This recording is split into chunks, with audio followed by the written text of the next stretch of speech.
I never thought anything could hurt more than burying my own son. But then, just hours later, his wife looked me in the eye and kicked me out of my home. She even mocked me, right there at the will reading. "You won't get a single cent," she sneered. But then the lawyer smiled, and everything turned upside down. It had been the coldest day of my life, both outside and in. I stood frozen beside Dennis's casket, the funeral program trembling in my hands, a testament to a life cut tragically short. 30 minutes earlier, we'd lowered my brilliant son into the ground, and now, here was Vera, his wife, checking her phone again, as if she hadn't just spoken about my dead son, like a burden she'd finally shed. "Vera," my voice cracked through the cold March air, raw with grief. "We just buried my son. Show some respect for the dead."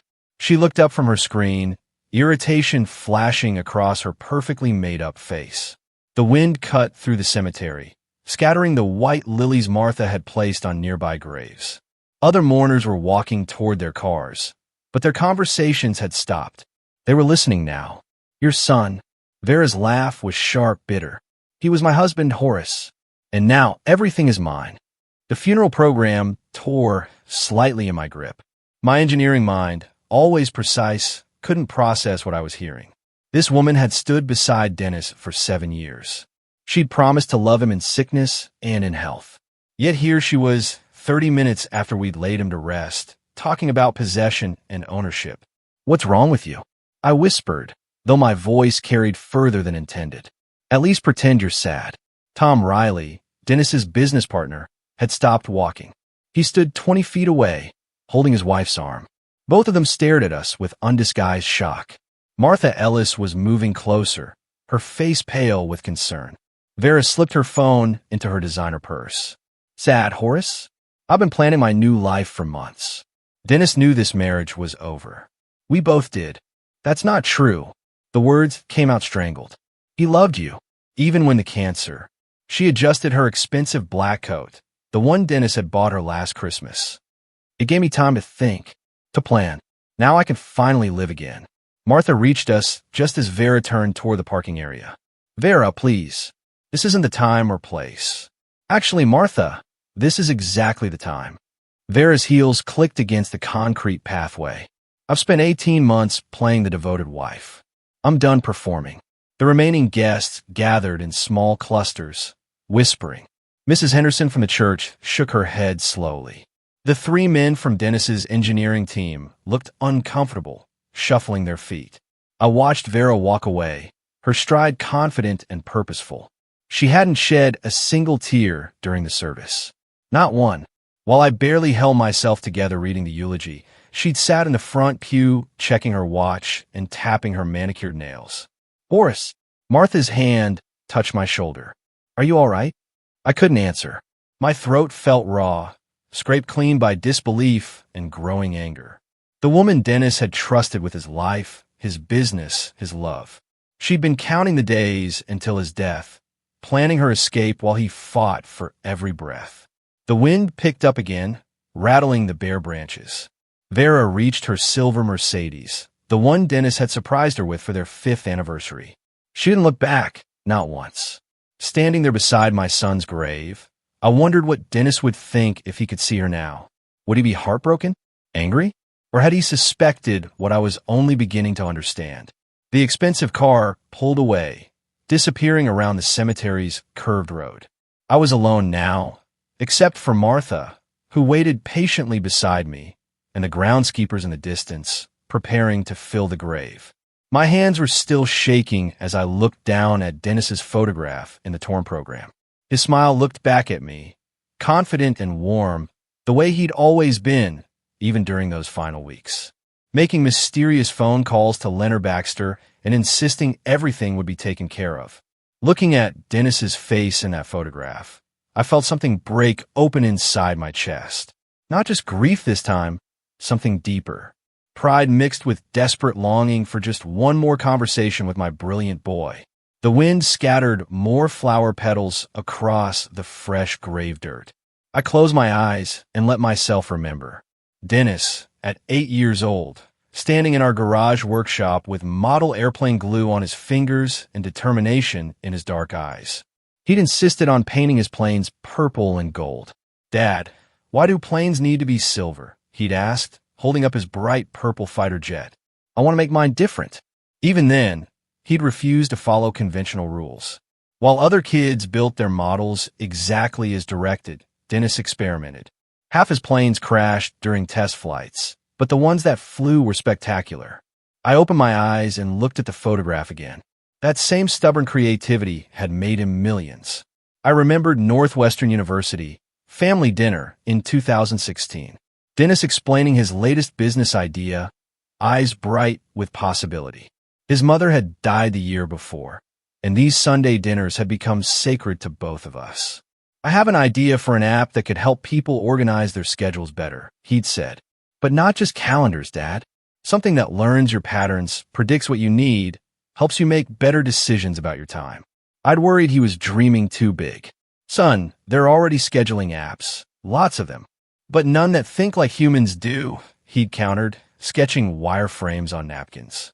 What if technology could actually make our lives simpler instead of more complicated? That app became TimeSync. Within 2 years, he'd sold it for $12 million. But the memory that cut deepest was from just 3 years ago. Dennis had driven to my house in Evanston, arriving unannounced on a Tuesday evening with champagne and news that would change everything. "Dad, I'll take care of you when you retire. You've worked hard enough." He'd pulled out his phone, showing me TechFlow Solutions' latest valuation report. $70 million. "Dad, can you believe it?" I couldn't. My son, who'd once built purple airplanes in my garage, had created something worth more money than I'd earned in my entire career as a civil engineer. "Dennis, that's incredible. But I don't need—" "Yes, you do." His voice had been firm but gentle. "You've taken care of me my whole life. Let me return the favor. I'm buying you that workshop you've always wanted, the one with proper ventilation and all the tools you've been dreaming about." That workshop sat in my backyard now, barely used since his diagnosis. I've been too busy taking care of him to build anything. Martha cleared her throat softly. "Horace, it's getting cold. Maybe we should—" I shook my head. I wasn't ready to leave him yet. Not when these memories were all I had left of his voice. His laugh. His absolute certainty that everything would work out fine. Dennis had always been a planner. Even as a child, he'd mapped out his days, his projects, his dreams with an engineering precision that matched my own. He'd inherited that from me. The need to understand how things worked, to fix problems before they became disasters. But there was one problem he couldn't fix. One timeline he couldn't control. The memory I'd been avoiding all day pushed its way forward. Dennis's phone call 18 months ago, his voice steady despite the news that would destroy everything we'd planned. "Dad, I have cancer, but I'm going to fight this." Standing there in the cemetery wind, I realized I needed to remember that fight, too. Not just the good times, but the battle that had shown me who my son really was. And who his wife really was. The phone call that changed everything came on a Tuesday morning in September 2023. I was rebuilding my neighbor's fence when Dennis called, his voice unusually formal.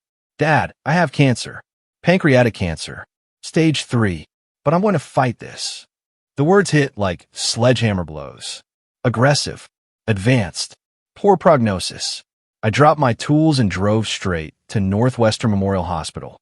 Dennis looked smaller in that hospital bed, but his eyes were determined. Vera sat beside him, perfectly composed, already taking notes on her phone about treatment schedules and logistics. "The doctors say chemotherapy could give us 18 months, maybe 2 years if we're lucky," Dennis explained, his business mind already working through scenarios. "I've arranged for Tom to handle day-to-day operations at TechFlow." Dr. Peterson outlined the treatment plan. Aggressive chemotherapy every 3 weeks, possible surgery, radiation therapy. Dennis listened like he was planning a product launch, asking detailed questions. "I'll drive you to treatments," I'd said immediately. Vera looked up from her phone. "Actually, Horace, I can handle his medical appointments. You don't need to worry about that." But within 3 months, her tune had changed completely. By March 2024, Dennis was halfway through his chemo, and the treatments were brutal. He'd lost 30 pounds and most of his hair, but he still insisted on attending important business meetings. I've been driving him to every appointment because Vera had started finding excuses. "I can't watch this anymore," she told me one afternoon while Dennis slept off his latest chemo session. "You're better at taking care of him anyway. He needs someone stronger right now." Stronger? As if loving my son through his illness was some kind of burden instead of a privilege. By summer, I'd moved into their guest room. Dennis needed help with basic tasks. Cooking meals he could keep down, managing his medications, getting to and from treatments when he was too weak to drive. Vera had retreated to her office, claiming she was managing the emotional stress by staying busy. The truth was simpler. She was planning her exit. I'd catch her on phone calls with real estate agents, discussing property values. She'd researched divorce attorneys, though she never filed papers. Why bother when cancer was going to solve her problem more efficiently? "How much longer is this going to take?" she'd asked me one evening in October while Dennis was upstairs resting. "I have plans to make, Horace. I can't put my life on hold indefinitely." I'd stared at her, speechless. My son was fighting for his life, and she was irritated by the inconvenience. But Dennis saw more than I'd realized. During his final month, when the treatments had stopped working and hospice care began, he'd made mysterious appointments with Leonard Baxter, his family attorney. They'd meet in Dennis's home office for hours, going over documents I wasn't allowed to see. "Dad, I've taken care of your future," he told me during one of our last real conversations. His voice was weak, but his eyes were sharp with purpose. "Trust Leonard. He'll explain everything after I'm gone. Dennis, you don't need to worry about me. Just focus on getting better." I'm not getting better. His honesty was brutal and clean, like everything else about him. But I've made sure Vera can't hurt you or anyone else who mattered to me. I hadn't understood what he meant then. Sitting beside his grave now, watching the groundskeepers approach with their shovels, I was beginning to suspect my son had been planning one final project, the most important one of his life. The wind was getting stronger, and the last of the mourners had disappeared. Martha had retreated to her car, giving me space to grieve privately. Soon, I'd have to leave Dennis here in the cold ground and return to a world where Vera believed she'd won everything. But something in my son's final words suggested the game wasn't over yet. Footsteps crunched across the cemetery gravel behind me. I turned to see Tom Riley approaching with Martha and two other colleagues, their faces somber with genuine grief. These were people who had actually cared about Dennis. Unlike the woman standing 15 feet away, still checking her phone. "Horace," Tom extended his hand, his grip firm and warm. Dennis was brilliant. His company changed the entire industry. We'll never see another mind like his. Before I could respond, Vera's voice cut through the cold air like glass. "Yes, and now that brilliance will finally pay off." She looked up from her screen with a satisfied smile. All those years of hard work are about to benefit the right people. Tom's face went pale. Martha stepped closer to me, her motherly instinct sensing danger. The other colleagues exchanged uncomfortable glances, suddenly finding their shoes fascinating. "Vera," I said quietly, "these people are here to honor Dennis."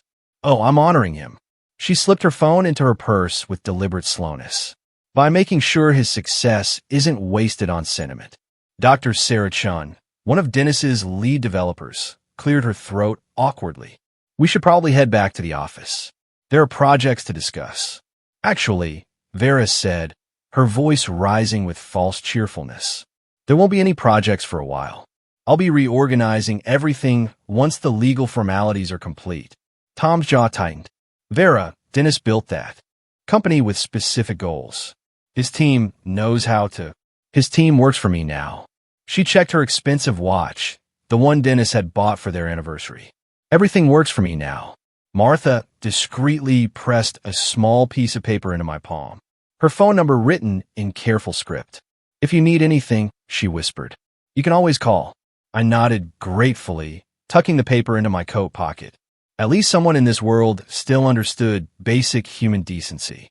The remaining guests began their awkward departures, murmuring quick condolences before hurrying toward the parking area. Mrs. Henderson shook her head as she passed Vera, disapproval written across her weathered features. The young pastor who'd conducted the service looked like he wanted to say something, then thought better of it. Within 10 minutes, only Vera and I remained beside Dennis's grave. The temperature was dropping as evening approached, and my breath came out in small white puffs. She seemed immune to the cold, energized by some internal fire I was only beginning to understand. Horace. Her tone shifted, becoming businesslike and sharp. We need to discuss housing arrangements. Something ice-cold settled in my stomach. What do you mean? I mean your living situation. She pulled out her car keys, jingling them impatiently. We'll handle this at the house. There are documents you need to see. The way she said documents made my engineering mind start calculating probabilities. None of them good. Dennis had been so careful about everything else. Had he somehow missed protecting me from his own wife? Vera, I've lived in that house for 18 months since Dennis got sick. Yes. Her smile was sharp as winter wind. And now Dennis is gone. She turned and walked toward her silver Mercedes, her heels clicking against the concrete with mechanical precision. I watched her confidence stride. The way she moved like someone who'd already won a game I didn't know we were playing. Standing alone beside my son's grave, I felt the first real fear I'd experienced since his diagnosis. Dennis had warned me to trust Leonard, but Leonard wasn't here. The only person who might have answers was walking away from me, toward a car that cost more than my annual pension. I looked down at Dennis's photograph one more time, then folded the funeral program carefully and slipped it into my jacket pocket beside Martha's phone number. Whatever Vera had planned, I was about to find out. The 15-minute drive to Evanston passed in suffocating silence. Vera drove with the radio off, her manicured fingers tapping against the steering wheel in rhythm with some internal countdown. I watched familiar Chicago suburbs roll past the passenger window. Each landmark reminded me of drives I'd taken with Dennis. When we turned into the circular driveway of the Grant family mansion, my headlights caught something that made my breath stop. 3 large suitcases sitting on the front steps like abandoned luggage. What are those? I asked, though my stomach already knew the answer. Vera parked with deliberate precision and turned off the engine. Your belongings are by the door. This house is mine now. I stared at the suitcases, my mind refusing to process what I was seeing. Vera, this is illegal. I'm officially registered here. This is my address on all my documents. She stepped out of the car and walked to the front door with confident strides, pulling out her house keys. Read the rental agreement, Horace. Dennis rented you a room. The lease ended with his death. Rental agreement? I followed her up the brick steps, my legs feeling weak. What rental agreement? Instead of unlocking the door, she reached into her purse and pulled out a manila folder. Inside were 3 pages of legal documents, neatly typed and bearing Dennis's signature from 12 months ago. Room rental agreement, she read aloud, her voice crisp with satisfaction. Month-to-month tenancy between landlord Dennis Grant and tenant Horace Grant. Automatic termination upon death of landlord. My hands shook as I examined the papers under the porch light. Dennis's signature looked authentic. The dates were correct. The legal language was precise and binding. We just buried your husband, I said, my voice cracking with disbelief. And now my new life begins. She stood in the doorway, arms crossed, blocking my entry to the house where I had cared for my dying son.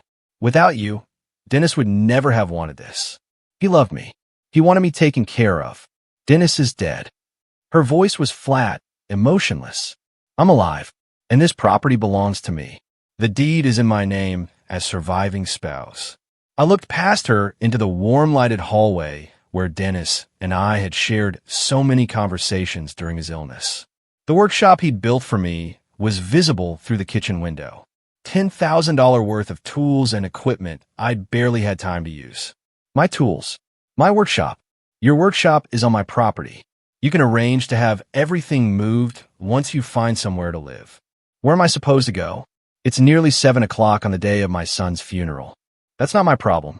She stepped aside just enough to grab the front door handle. Your belongings are packed. Your rental period has expired. If you're not gone in 15 minutes, I'll call the police for trespassing. The casual cruelty in her voice was breathtaking. This woman had eaten dinner at my table, had accepted my care during Dennis's illness, had smiled and played the devoted wife while planning this exact moment. I walked down to my old Honda Civic and began loading the suitcases into the trunk and back seat. Everything I own now fit in 3 bags. A few books, Dennis's photographs, and the small box of model airplanes we'd built together when he was young.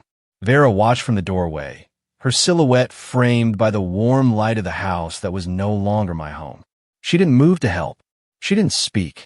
She simply waited for me to finish and leave. As I closed the car trunk, she called out one final statement. "Don't come back without an appointment, Horace. This is private property now." The door closed with a solid click, followed by the sound of deadbolts turning. Lights began switching off in the house, room by room, as if she was erasing my presence from every space I'd occupied. I sat in my car for a moment, engine running, heat blowing against my face. Through the window, I could see the workshop Dennis had built, the tools glinting in the darkness. 18 months of my life had been spent in that house, caring for my son, watching him fight and fail and die with dignity. Now, I was homeless on the day of his funeral. The radio played soft jazz as I drove away from Evanston, following signs toward Chicago's cheaper motels. In my rearview mirror, the Grant Mansion grew smaller until it disappeared entirely, taking with it the last physical connection to my son's life. But Vera had made one mistake.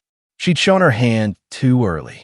Dennis had been planning something with Leonard Baxter, and tomorrow I was going to find out what.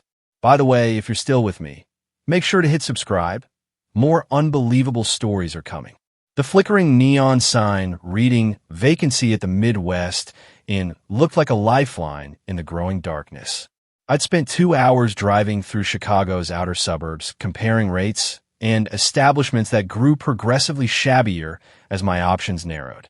$65 per night was manageable for a few days, though my modest savings wouldn't stretch much further. The desk clerk barely looked up from his magazine when I signed the register. Room 127 was at the far end of the parking lot, wedged between a noisy ice machine and a stairwell that smelled of cigarettes and industrial disinfectant. Inside, the room felt like stepping backward in time. Faded floral bedspread, wood grain furniture from the 1980s, and a bathroom barely large enough to turn around in. The contrast with the mansion I'd called home just hours ago would have been laughable if it weren't so devastating. I unpacked methodically, hanging my funeral suit in the narrow closet and arranging my few belongings on the small table by the window. The rental agreement documents lay spread across the scratched surface like evidence in a crime scene. Under the harsh overhead light, Dennis's signature looked even more authentic, more damning. Outside, highway traffic hummed steadily past the motel, punctuated by the occasional truck, downshifting, or motorcycle roaring toward the city. The sound was oddly comforting, proof that the world kept moving even when your own life had just derailed. I found Leonard Baxter's business card in my wallet behind a photo of Dennis at his college graduation. The card was slightly bent from years of carrying, but the phone number was still legible. An old rotary phone sat on the nightstand, another relic from decades past that somehow felt appropriate for my current situation. Leonard answered on the third ring, his voice professionally warm despite the late hour. "Baxter and Associates," Leonard speaking. "Leonard, this is Horace Grant. I apologize for calling so late, but I need legal consultation." "Horace." His tone shifted immediately to genuine concern. "My deepest condolences about Dennis. He was an extraordinary young man. What happened?" I explained the eviction, the rental agreement, and Vera's calculated timing. Leonard listened without interruption, occasionally making small sounds of acknowledgement that told me he was taking careful notes. "Is this legal?" I asked when I'd finished. "Can she really throw me out on the day of the funeral?" "Unfortunately, if the rental agreement is valid, she has the legal right to terminate tenancy upon the landlord's death. Illinois law is quite specific about month-to-month arrangements." He paused, and I could hear papers rustling. "However, there are other matters we need to discuss. Can you come to my office tomorrow morning?" "What kind of matters?" Dennis's will reading. "There are provisions you should know about." Something in his voice made my pulse quicken. "Provisions?" I can't discuss details over the phone, but Dennis was very thorough in his planning, very thoughtful about the people he cared about. Another pause. Bring the rental agreement documents with you. I'll need to examine them carefully. We scheduled the appointment for 10 o'clock the next morning. After hanging up, I sat on the edge of the motel bed, looking out at the parking lot where my Honda sat, surrounded by pickup trucks and aging sedans. A family was unloading suitcases 2 doors down, father, mother, and 2 young children who seemed excited about their motel adventure. I thought about Dennis's final words. Trust Leonard. He'll explain everything. At the time, I'd assumed he was talking about funeral arrangements or simple estate matters. But something in Leonard's voice suggested my son had been planning more than I'd realized. The photograph of Dennis at graduation smiled at me from the nightstand. 22 years old, full of dreams and determination, standing beside me in his cap and gown. He'd whispered something to me that day. Dad, someday I'm going to take care of you the way you've taken care of me. Maybe he'd found a way to keep that promise, even from beyond the grave. I turned off the harsh overhead light and settled back against the thin pillows. Through the walls, I could hear a television playing sitcom laugh tracks and the distant sound of the family next door settling in for the night. Tomorrow, I would learn what Dennis had really been planning during those mysterious meetings with Leonard. Tonight, I would try to get some sleep and prepare for whatever revelation awaited me in the morning. For days at the Midwest, it had taught me the rhythm of desperation. Wake at dawn to highway noise. Shower in a stall barely wide enough for my shoulders. Instant coffee and stale donuts from the vending machine. Count the diminishing bills in my wallet and calculate how many more nights I could afford. March 20th arrived gray and cold, but felt different. Today held answers. I dressed carefully in my best suit, the navy one Dennis had insisted I buy for his wedding 7 years ago. The irony wasn't lost on me. In the cracked motel mirror, I looked like what I was, a 65-year-old man trying to maintain dignity while living in a $65 a night room. The drive downtown took 45 minutes through morning traffic. Chicago's skyline emerged gradually, glass towers reaching toward overcast clouds that promised snow. I'd driven these streets countless times during my engineering career, but today felt like entering foreign territory. Baxter and Associates occupied the 28th floor of a gleaming office building in the Loop. The elevator ride gave me time to steady my nerves and review the questions I prepared. Leonard had been cryptic during our phone conversation, mentioning surprises and provisions without specifics. The reception area whispered expensive legal services, mahogany furniture, original artwork, and a view of Lake Michigan that probably cost more per month than my pension. The receptionist, a professional woman in her 30s, smiled warmly when I announced myself. Mr. Grant, Mr. Baxter is expecting you. Conference Room B. Leonard rose from behind a table covered with legal documents when I entered. He was younger than I had expected, maybe 55, with graying temples and the confident handshake of someone accustomed to handling other people's crises. Horace, thank you for coming. His voice carried genuine warmth beneath the professional tone. Please sit. Coffee. Thank you. I settled into a leather chair that probably cost more than my monthly rent. Leonard, I need to understand my situation. Vera has made it clear she considers me an obstacle to be removed. He poured coffee from silver service, his movements deliberate and calming. Dennis left a very detailed will. There will be surprises. What surprises? Vera says everything belongs to her as the surviving spouse. Dennis anticipated various scenarios. Leonard's smile was slight but encouraging. Trust the process. Horace, your son was extraordinarily thorough. I pulled out the rental agreement documents Vera had produced. What about this? Can she really evict me based on Dennis being my landlord? Leonard examined the papers carefully, his expression revealing nothing. The rental agreement appears legitimate. However, inheritance law is complex. There are protections for family members that supersede simple landlord-tenant relationships. What about the house? Can I return? Stay at the motel for now. His tone was firm but reassuring. Everything will become clear very soon. I've scheduled the formal will reading for this Friday at 2 o'clock. All parties will be present. All parties? You, Vera, and any witnesses Dennis specified. Tom Riley from the company, Martha Ellis as family representative. He made notes on a legal pad. The reading will be recorded for legal purposes. Relief mixed with anxiety in my chest. Leonard, I appreciate your help, but I need to ask about your fees. My resources are limited. Dennis arranged for all legal expenses related to his estate. You don't need to worry about costs. Leonard's smile broadened slightly. Your son thought of everything, Horace. Absolutely everything. Something in his tone suggested layers of meaning I couldn't yet grasp. Dennis had always been a planner, but the precision of these arrangements felt almost supernatural. Will Vera bring her own attorney? I expect so. She's entitled to legal representation during estate proceedings. Leonard gathered the documents into neat stacks. Horace, I want you to understand something important. Dennis loved you deeply. Every provision in his will reflects that love. The words hit harder than I'd expected. 4 days of anger and desperation had temporarily masked my grief. But Leonard's quiet certainty brought it rushing back. My son had been protecting me even while fighting cancer, even while his wife was planning my destruction. Friday at 2 o'clock, Leonard confirmed, handing me an appointment card. 28th floor, conference room. Bring identification and any documents you think might be relevant. I stood to leave, feeling steadier than I had since the funeral. Leonard, can you give me any hint about what Dennis planned? Trust your son's judgment. His handshake was firm and final. He knew exactly what he was doing. The elevator ride down felt different for the ride up. Instead of desperation, I carried cautious hope. Dennis had been 3 moves ahead of everyone during his illness, apparently including his wife.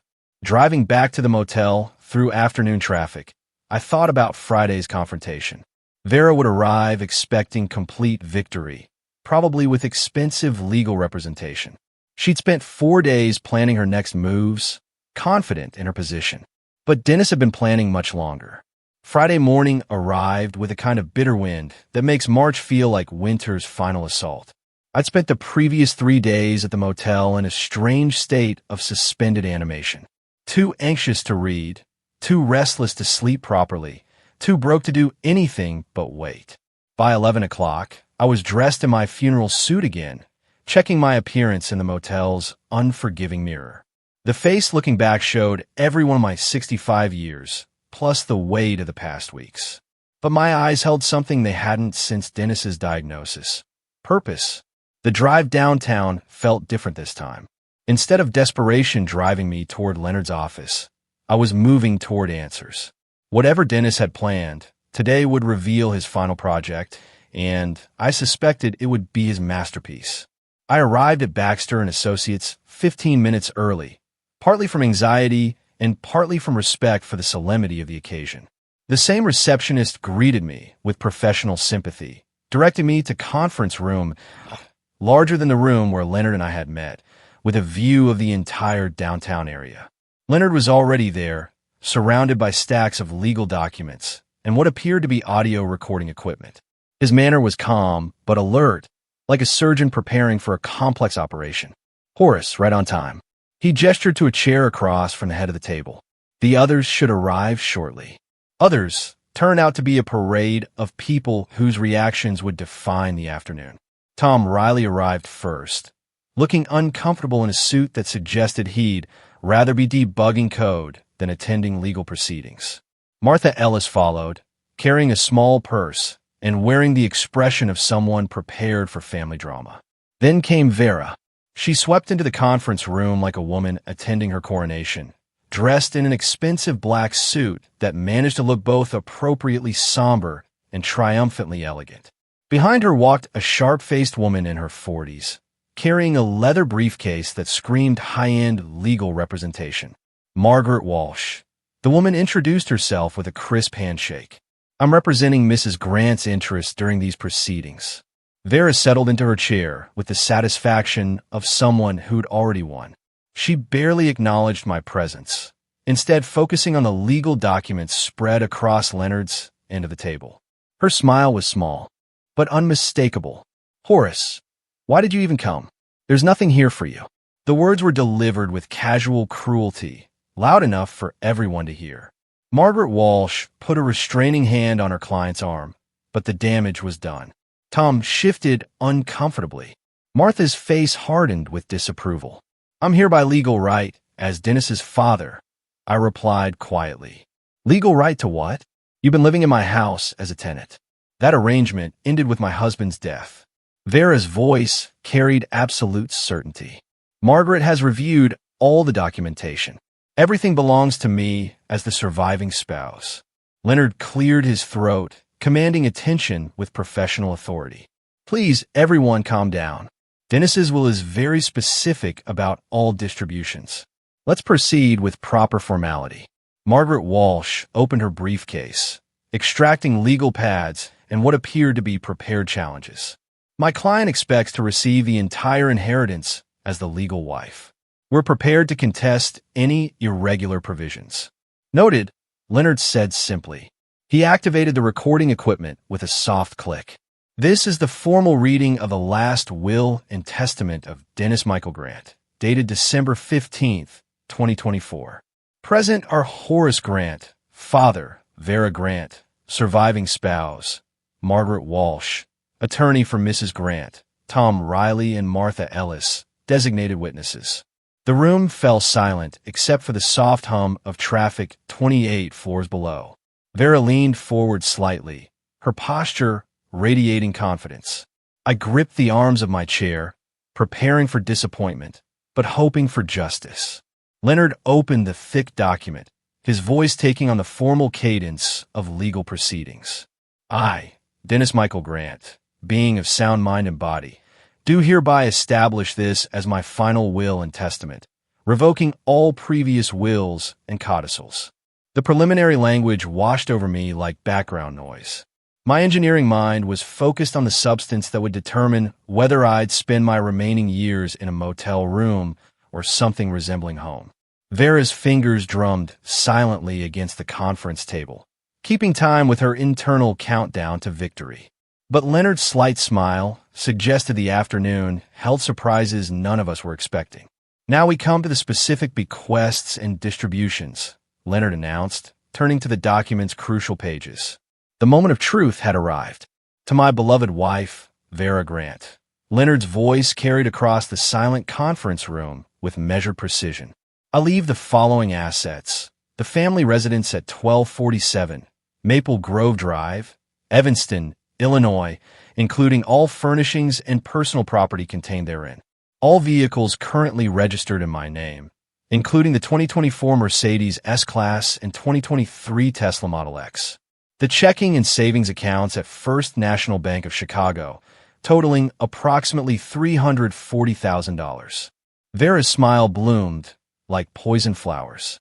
She leaned back in her chair with visible satisfaction, casting a triumphant glance in my direction. "See, Horace? I told you you'd get nothing." Margaret Walsh was taking careful notes, but her expression suggested routine satisfaction rather than surprise. Tom Riley stared at his hands, probably calculating the business implications of Vera's inheritance. Martha Ellis watched me with concern, clearly expecting devastation. Leonard continued reading without acknowledging Vera's interruption. "Additionally, Mrs. Grant receives all jewelry, artwork, and collectibles purchased during our marriage, valued at approximately $85,000. "Leonard," Vera said with false sweetness, "I think we've covered everything important. Horace can see that Dennis was very clear about his intentions." "Actually," Leonard replied calmly, "we've only covered the preliminary distributions. There are additional bequests." He turned the page with deliberate slowness. "To my father, Horace Grant, who sacrificed 18 months of his retirement to care for me during my illness." My heart stopped. Dennis had remembered. Even while dying, he protected me. "I leave 50% ownership of TechFlow Solutions, including all shares, voting rights, and dividend distributions. This represents approximately $35 million in current market valuation." The silence that followed was deafening. Vera's face drained of color, as if someone had opened a valve. Margaret Walsh's pen froze halfway through a note. Tom Riley's head snapped up with shock and something that looked like relief. "What?" Vera's voice cracked like breaking glass. That's impossible. I'm his wife. Everything should belong to me. Leonard continued reading as if she hadn't spoken. Additionally, Mr. Horace Grant receives the workshop and all tools constructed for his use to be relocated to property of his choosing. All model aircraft collections built together during Dennis's childhood, and the sum of $150,000 from the Memorial Education Fund. I couldn't breathe. 50% of Dennis's company. $35 million. The workshop he'd built for my retirement. After a week of homelessness and desperation, my son had given me security beyond anything I dreamed. This is fraud. Vera shot to her feet, her carefully composed facade shattering completely. I'll challenge this decision. You orchestrated this, you scheming old man. Vera, I managed to say through my shock. This is legal. Dennis had the right to distribute his assets however he chose. Legal? Her laugh was sharp and bitter. You think I'll let you steal half of what belongs to me? Margaret, tell them this is contestable. Margaret Walsh was frantically reviewing her notes, clearly recalculating her entire strategy. There may be grounds for undue influence claims, but nothing. Vera's voice rose to near shouting. Dennis was sick dying. His judgment was compromised. This old man took advantage of his condition. Tom Riley finally spoke, his voice quiet but firm. Vera, I was present during several of Dennis's business meetings right up until the end. His mind was completely clear. He knew exactly what he was doing. You're all conspirators. Vera whirled to face Leonard. How much did Horace pay you to write this fiction? Leonard's voice remained professionally calm despite her accusations. Mrs. Grant, I understand your disappointment, but these distributions were entirely Dennis's decision. He spent considerable time ensuring every detail was legally sound. Vera turned back to me, her eyes blazing with a fury that made her previous cruelty look mild by comparison. You think you've won something, old man? I'll take everything from you. Every penny, every share, every tool in that workshop. By the time my lawyers finish, you'll be living in that motel for the rest of your miserable life. Martha Ellis reached across the table and squeezed my hand gently. Dennis loved you very much, she whispered. But Leonard was organizing his papers with the careful attention of someone whose work wasn't finished. Mrs. Grant, please sit down. We haven't completed the reading. What else could there possibly be? Vera remained standing, her hands planted on the conference table like weapons. Leonard's smile was slight but unmistakable. There is one more condition that affects all previous distributions. The temperature in the room seemed to drop 10 degrees. Whatever bombshell Dennis had prepared, Leonard was about to detonate it. Leonard's slight smile deepened as he reached for another document from his carefully organized stack. The conference room fell silent except for the soft hum of the recording equipment and Vera's labored breathing. There's one more clause in the will, Leonard announced, his voice carrying the weight of a final revelation. A special condition that Dennis added 3 weeks before his death. Vera's eyes narrowed dangerously. What condition? You're hiding something. The condition states, Leonard read with measured precision, that if my wife, Vera, attempts to force my father, Horace, to leave our family home within 1 year of my death, the entire inheritance, including house, vehicles, bank accounts, and business shares, automatically transfers in full to Horace Grant. The silence that followed was absolute. Even the traffic noise from 28 floors below seemed to stop. Vera's face drained of color as the implications crashed over her like a collapsing building. No! Her voice cracked with desperate disbelief. This is a trap. He couldn't have known. Dennis also left a video recording explaining his motives. Leonard continued, setting up a small screen. He wanted you to understand his reasoning. The monitor flickered to life, and Dennis's familiar face appeared, thinner than in health, but with eyes sharp with intelligence and love. My heart nearly stopped seeing my son again, hearing his voice from beyond death. Vera, if you're watching this, it means you've evicted my father from our home. Dennis's voice was gentle but firm. I hope you would surprise me. I hope the woman I married would show compassion during grief.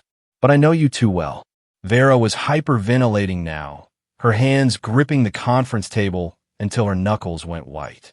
Margaret Walsh was frantically taking notes, but her face showed professional alarm at her client's complete legal collapse. "Dad," Dennis continued, looking directly into the camera with that engineer's precision I'd taught him. "I'm sorry you had to experience her cruelty, but I've protected you. Everything I built, everything I earned, it's yours now. Use it well. Live comfortably. Honor Mom's memory in that house." The video paused, and Leonard's quiet voice filled the stunned silence. The eviction occurred on March 15th, the day of Dennis's funeral. The condition was immediately triggered. All assets transfer to Horace Grant. Effective immediately. "This isn't legal." Vera's voice rose to near screaming. "It can't have conditions like this." "Actually, it can," Leonard replied calmly. "Conditional inheritance is perfectly legal in Illinois when the conditions are clearly stated and not against public policy." Dennis consulted extensively to ensure enforceability. Margaret Walsh finally found her voice. "We'll challenge this immediately. Undue influence, mental incapacity, fraudulent." The video continues. Leonard interrupted, restarting the recording. Dennis smiled sadly from the screen. "Vera, I loved you for 7 years. I gave you everything I could. But love without kindness is just possession. Dad raised me to treat people with dignity, especially family. I hope marriage would teach you the same values." Vera made a choking sound and doubled over as if physically struck. "If you had shown Dad even basic respect after my death, you would have inherited everything as my wife. But I knew your nature. I gambled on your greed, overcoming your wisdom." Dennis's expression was sorrowful but resolved. "I lost that bet, but Dad won his future." The video ended with Dennis saying quietly, "I love you both, but I protect the people who love others more than themselves." Leonard turned off the screen and faced the devastated room. "The legal transfer begins immediately. Mrs. Grant, you have 30 days to vacate the property." Vera's breathing became rapid and shallow. Her eyes rolled back, and she slumped forward in her chair. Margaret Walsh caught her as she fainted, calling for medical assistance. As paramedics were summoned and Vera was revived with smelling salts, I sat motionless, overwhelmed by the magnitude of my son's love and foresight. He had known exactly who his wife was and exactly how she would behave. Even dying, he had protected me with surgical precision. Tom Riley broke the stunned silence. Dennis was always 3 steps ahead of everyone else. Martha Ellis reached over and squeezed my hand. "He saved you, Horace. Even from the grave, he saved you." Vera was helped from the conference room by paramedics, Margaret Walsh following with defeated professionalism. As they disappeared into the hallway, Leonard began organizing documents for immediate legal transfer. I remained seated, staring at the blank video screen where my son's face had been. Dennis had given me everything: security, dignity, and the profound knowledge that his love would protect me forever. The game was over. Justice had been served by the most loving hand I'd ever known. The next 2 months became a masterclass in legal futility. Despite losing everything through her own actions, Vera threw herself into challenging Dennis's will with the desperation of someone drowning in consequences she'd created for herself. Margaret Walsh's law firm occupied an entire floor of a Michigan Avenue high-rise, their marble lobby decorated with awards for complex litigation. But all their expertise couldn't overcome one fundamental problem. Dennis had been smarter than everyone else in the room, including them. The conditional clause is discriminatory. Margaret argued during the first hearing on April 2nd. It penalizes my client for exercising her legal rights as a property owner. Judge Patricia Harrison, a woman in her 60s with steel gray hair and no patience for frivolous arguments, reviewed the documents with clinical precision. The testator had full legal right to establish inheritance conditions. Counselor. Nothing in Illinois law prevents conditional bequests based on beneficiary behavior. I attended every hearing from the gallery, watching Vera's legal team exhaust every possible angle of attack. Undue influence, mental incapacity, fraudulent documentation, discriminatory conditions. Each argument crumbled under Leonard's methodical defense and the video evidence of Dennis's clear reasoning. Mr. Grant, Leonard had explained during our preparation sessions, Dennis spent 3 months crafting language that would survive any legal challenge. He consulted estate planning specialists, constitutional lawyers, and behavioral psychologists. This was bulletproof. The discovery phase revealed devastating evidence for Vera's case. Witnesses testified about her behavior at the funeral. Tom Riley described her increasing absence during Dennis's illness. Martha Ellis recounted years of observing Vera's materialistic priorities.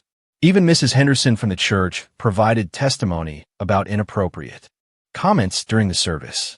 The deceased demonstrated clear mental capacity throughout his illness, testified Dr. Peterson, Dennis's oncologist. Mr. Grant continued making complex business decisions until weeks before his death. His cognitive function was never impaired. Vera's own testimony proved disastrous. Under oath, she couldn't deny evicting me on the funeral day. She couldn't explain her absence during Dennis's medical appointments. Most damaging, she admitted spending inheritance money on legal fees before the will was even probated. So, you accessed estate accounts immediately after your husband's death? Leonard asked during cross-examination. I had bills to pay. Vera snapped, her carefully coached composure cracking. The funeral expenses, legal consultations, including retainer fees for challenging the will you assumed would give you everything. Margaret Walsh's objection was sustained, but the damage was done. Vera had revealed exactly the attitude Dennis had predicted and protected against. By early May, even Margaret Walsh was advising settlement. Horace, this isn't over, Vera declared after another fail motion. I'll find another way to fight this. But her resources were depleting as quickly as her legal options. The expensive law firm required substantial retainers. Expert witnesses cost thousands per day. Meanwhile, Leonard's fees were covered by the estate, giving us unlimited legal firepower. The final hearing on May 15th lasted only 30 minutes. Judge Harrison had reached her decision based on overwhelming evidence of Dennis's mental capacity, the will's legal validity, and Vera's clear triggering of the conditional clause. The testator created a legal document expressing his clear intentions regarding asset distribution, Judge Harrison announced. The conditional inheritance clause was properly executed when the surviving spouse evicted the testator's father from the family residence. All challenges are denied. Costs are awarded against the petitioner. Vera's shoulders sagged as the gavel fell. 2 months of expensive legal warfare had ended exactly where Dennis's video had predicted, with her losing everything through her own choices. Leonard and I stood in the courthouse hallway afterward, watching Vera and Margaret Walsh disappear toward the elevators. She moved with the defeated posture of someone who had finally understood the price of cruelty. Your son was extraordinary, Leonard said quietly. In 30 years of estate law, I've never seen planning this thorough. Dennis always finished what he started. I replied, thinking of all the model airplanes we'd built together. All the projects he'd completed with engineering precision. This had been his final project, ensuring justice through love, protection through wisdom, and consequences through choice. Even death couldn't stop Dennis from taking care of the people who mattered to him. Justice had been served, not through revenge, but through the simple truth that actions have consequences and love protects those who deserve protection. June 1st dawned clear and warm. The kind of Chicago morning that promises summer is finally coming. I stood on the front steps of the Grant Mansion, holding the same keys Dennis had given me 18 months earlier when I'd moved in to care for him. This time, though, I wasn't a guest or a tenant. I was home. The lock turned smoothly, and the front door opened onto the hallway where Vera had stood blocking my entry just 2.5 months ago. Now the house felt different, not because anything had changed physically, but because love and justice had reclaimed it from greed and cruelty. Vera had moved out the previous week with surprising dignity. Our final conversation had been brief but civil. You won, Horace, she'd said while packing her jewelry box. But Dennis won't come back. You're right, I'd replied, but his love and wisdom live on. She nodded slowly, perhaps finally understanding that this hadn't been about winning or losing, but about consequences and character. I'd even help her carry suitcases to her car, because Dennis had raised me to treat people with dignity, regardless of how they treated me. The house felt peaceful now, filled with memories of Dennis's childhood and achievements rather than the tension of his final months. I kept his home office exactly as he'd left it, and that's where I was sitting when Tom Riley called to discuss our first official business meeting. "Horace, I know you never planned to run a technology company," Tom said over the phone, "but Dennis left detailed strategic plans for the next 5 years. With your oversight and my operations management, we can build something worthy of his vision." "What did you have in mind?" "Expansion into educational software." Dennis believed technology should help people learn and grow, not just organize their schedules. We could create learning platforms for engineering students, maybe partner with Northwestern University. The conversation continued for an hour, covering growth projections, hiring plans, and Dennis's notes about corporate social responsibility. My son had built more than a business. He created a platform for positive change. As a majority owner, I could ensure that platform served purposes beyond profit. "Tom, I want to establish something else," I said as our call concluded. "The Dennis Grant Memorial Scholarship Fund. Full rides for engineering students from working-class families. Kids who have the brains, but not the bank accounts." "Dennis would love that idea," Tom said, his voice genuinely moved. After hanging up, I walked through the house, reacquainting myself with rooms that held decades of family history. In the workshop Dennis had built for my retirement, I found a half-finished model airplane, a P-51 Mustang we'd started together during one of his better days. I sat at the workbench and picked up the tiny brushes, painting the wings the same bright purple Dennis had chosen for his childhood planes. Martha Ellis visited that evening, bringing a casserole and the kind of practical comfort that family provides during transitions. "How are you adjusting to all this?" she asked, settling into Dennis's favorite chair with a cup of tea. "It's overwhelming sometimes," I admitted. "The money, the business, the responsibility. But I keep hearing Dennis's voice telling me to use it well. He planned everything perfectly, didn't he? Better than perfect. He knew Vera would reveal her true nature, and he protected me from it. Even dying, he was taking care of his old dad." Martha smiled sadly. "That boy loved you more than his own life." Later that night, I sat in Dennis's office reviewing the scholarship fund paperwork Leonard had prepared. The program would provide full tuition, living expenses, and mentorship for 20 students per year. In 10 years, we'd have helped 200 bright kids achieve their dreams. The phone rang as I was closing the files. The caller ID showed Northwestern University. "Mr. Grant, this is Professor Sarah Chun. I wanted to personally thank you for establishing the Memorial Scholarship Fund. The first recipient is a young woman from the South Side whose father works 3 jobs to support the family. She reminds me so much of Dennis. Brilliant, determined, and focused on using engineering to help people." After the call ended, I sat quietly in the gathering dusk, looking at Dennis's photograph on the desk. At 22, he'd been full of dreams about changing the world through technology.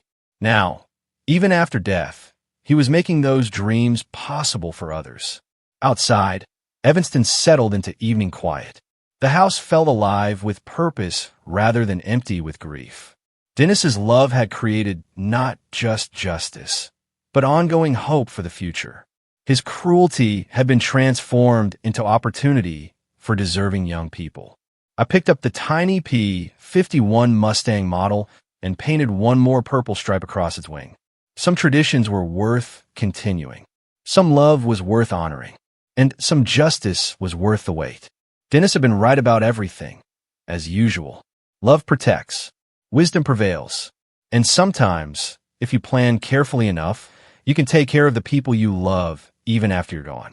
The old workshop hummed quietly around me as I worked, and I could almost hear my son's voice. "Looking good, Dad, but maybe try a little more purple on the tail section." What do you think of Dennis's plan? Was it brilliant foresight, or was it too harsh on Vera, even after what she did? Let me know in the comments below. I really want to know what you would have done in his shoes.